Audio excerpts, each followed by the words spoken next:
assalamu aleykum bandiraɓe yeɓiyankoɓe Bela TV, min calmini on, min jarni on e battigol mon hakkille e ayawo he kala tuma jamma e ñalawma. Min garti kadi e ñalawma hande o siftinde e softinde bandiraɓe ɓe hono ko ganduɗa ko kañum woni ko huccana ko woni ɗaka mo Madina Gounass, ko balɗe seeɗa heddi hen. Eɗen gandi ko oɗo aset nogas e jeeɗiɗi lewru setto mbiyen avril ko nden woni ko hirdete ko. Eɗen jiiɗi noon hettade hen konngol ceerno men hono ceerno Alaji Ahmed Tidiani Ba gam ɓeyditorade ɗum to diine meɗen, ɓeyditorade ɗum to dewe meɗen Allah. Omo haala hen ɓen ɓe ganduɗa ko yahoɓe Daka walla aroɓe Daka, e ɓen ɓe ganduɗa ko jaatigueɓe aroɓe Daka to mbawi ummade kala goto foof no wawi yitade e hoore mum e kaɗo haala. Ka haalama hitande ujunaje 2019, kono noon ko hikka hitande ujunaje 2024 ka ɓurata hesɗude e kala hitande ngol ɗon konngol ne ɓeydo hesɗude e jaatigueɓeɓe ha e hoɓeɓe kala. Goto foof no wawa siforade e Daka o ha wawa hebde ɗum no yiɗiri ni walla no yiɗira ni. Eɗen ciftina hen bandiraɓe ko cakitte ko e wadde e ñalawmaji Daka ɗi, guila ñalawma Daka fuɗɗi o ha guila aset Daka fuɗɗi o ha altine mo sakoto o e salatul fatiha cakkitteɗe ɗon o ha e ko ganduɗa kañum woni sayfi o e salatuji cakkitteɗi ɗon ɗi foof e alqouranel karim o nde bandiraɓe mbawata ɓeyda tinnade hen haymo heɓani tawtoroyede yo eto dado anda kam kañum hoorum tawna ko toon woni wona e gollude hen hakke bawal muɗum, so fawi duwede wawa tawnude hen dendagal haajuji muɗum wona kañumne kadi inchallah fatoraka Daka o saabu waɗi dewe Allah ɗe fonno wadde toon ɗe tawtoranoma. En jetti ɓe ganduɗa ɓe ko élément ji Bela TV eɓe caaki e banggueji ɗi kala surtout ma noon e Daka he ha tengti oɗo Daka 2024 ma en daaro e etade wawde wadde hen ko ina wawa welde bandiraɓe, ko ina nafta leñol ngol, ko ina nafta rendogo e banggueji ɗi kala ma en mbat hen ko ganduɗa ko weɗɗa tawi noon koto batte religion o ma en mbaw wadde ɗum no hannirta ni, ma en mbaw yaade Daka je kadi eɗen namdodira hen e yimɓe ɓe ganduɗa koɓe hakkillaji men jaaji e on banggue gam wawde addande ɗum bandiraɓe ɗo e Bela TV e kala tuma no hannirta ni. Ma en jokku ɗum noon e kala no welirta bandiraɓe, kala mo ganduɗa aɗa jogui ko poɗɗa ɓanginanede to batte jeygu maɗa e to batte ko potata sohlude e kala banggueji ɗi, aɗa wawi jokkodirde e ɓeɗo ɓe ganduɗa kañumen goni service commercial ɓe Bela TV mbawa waɗande en ɗum no hannirta ni henna. Eɗen jetta Allah noon, eɗen jetta dendagal rewidɓe ɓe ngal ɗo natal ngal ganduɗa kañum woni natal meɗen kaɗo korka hikka hitan 1445. Ngal ɗo natal eɗen jettira ɗum Allah,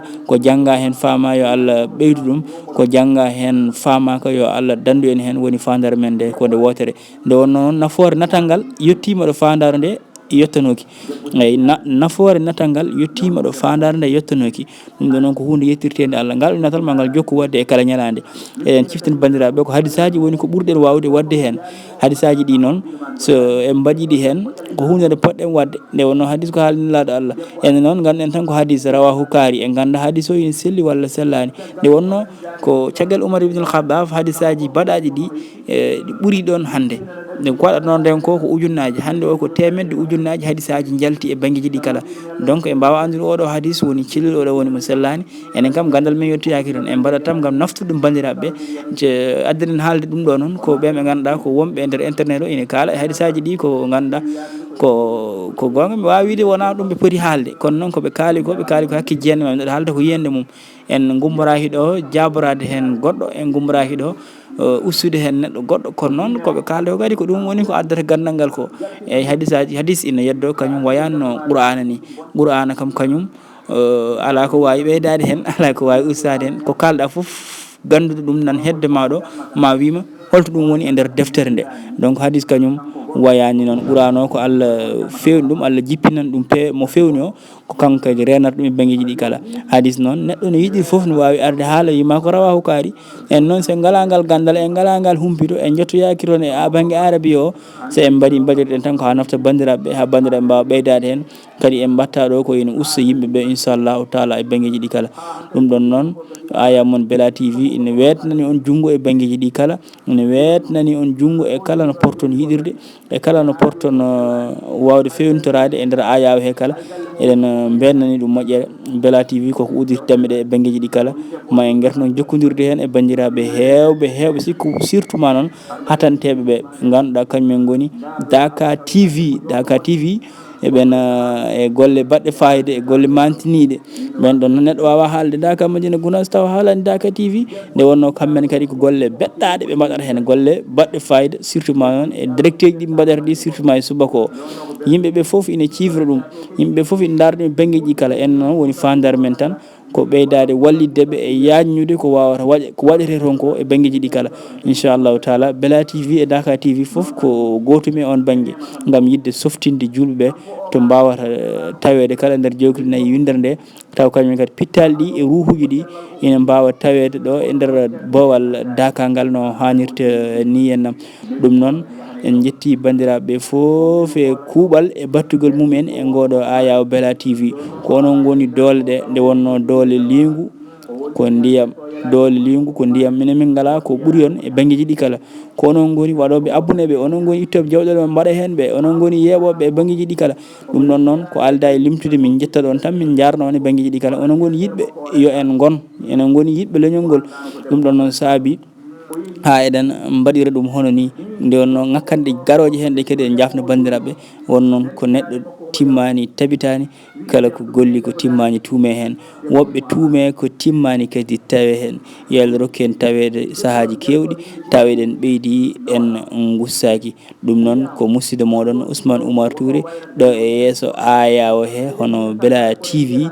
en jetti bandiraɓe foof en jarniɓe en mbayriɗo noon vraiment en mbayriɗo en mbayrani ɗo to batte sawtinde ha ayaw meɗen yiiye kono noon en mbayrani ɗo to batte balle men e kala saaha Yaya Touré en jettimo no fewi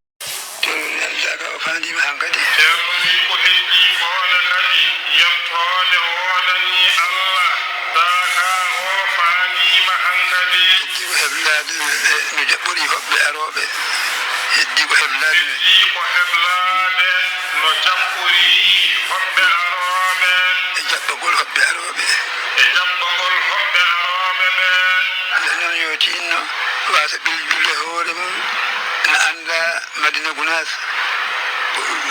woni hen Allah waɗi hen ko diine l'islam laaɓɗo e sunnan laaɓɗo Allah sallallahu alaihi wasallam laaɓɗo e laawol sottinade Allah ta'ala laamgol e jokka hen ɗam laaɓɗo ɗum woni hen woni neɗɗo woni hen noon hoɓɓe aroɓe yiya ɗum e sifa mo wona on sifa o wi neɗɗo noon yo reeno ɓilde hoore muɗum sabi ina anda Madina Gounass anda e mum ko diine laaɓɗo deftere Allah e sunnanelaaɗo Allah sallallahu alayhi wa sallama e laawol cheikhana Ahmad Tidiani radiyallahu ta'ala anhu e jokkere en ɗam ko ɗum ɗo woni ko anda e Madina Gounass neɗɗo noon yo reento hoɓɓe ɓe ngara njiyamo kanko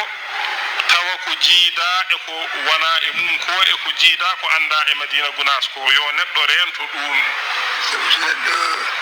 woni sababu ha leñol aybinama yo andu o rondima ko andu wawa rondade sabu so neɗɗo woni sababu ha leñol aybinama yo andu o rondima ko wawa rondade woni sababu ha yimɓe aybinama ma woni sababu ha yimɓe aybinama ko wawa rondade rondima ko wawa rondade neɗɗo jaɓa rondade ko wawa rondade ko nafata ɗum neɗɗo noon wata jaɓ rondade ko wawa rondade ko nafata ɗum tawa kadi koko lorata ɗum tawa kadi koko lorata ɗum Allah renata e diine meɗen Allah renen renata e diine meɗen sabu barke annabi sallallahu alaihi wa sallam sabu barke Allah e nelaɗo muɗum sallallahu alayhi wa sallam barke cehnam Tidiane radiyallahu ta'ala sabu barke cheikhana Ahmad Tidiani radiyallahu ta'ala barke al-Qur'an al-azim sabu barke al-Qur'an al-azim barke ceerno men e seere makko radiyallahu ta'ala anhum jami'an e barke ceerno men e seeranɓe makko radiyallahu ta'ala anhum jami'an Allahumma salli ala sayyidina Muhammad اللهم صل على سيدنا محمد wasifa wasifa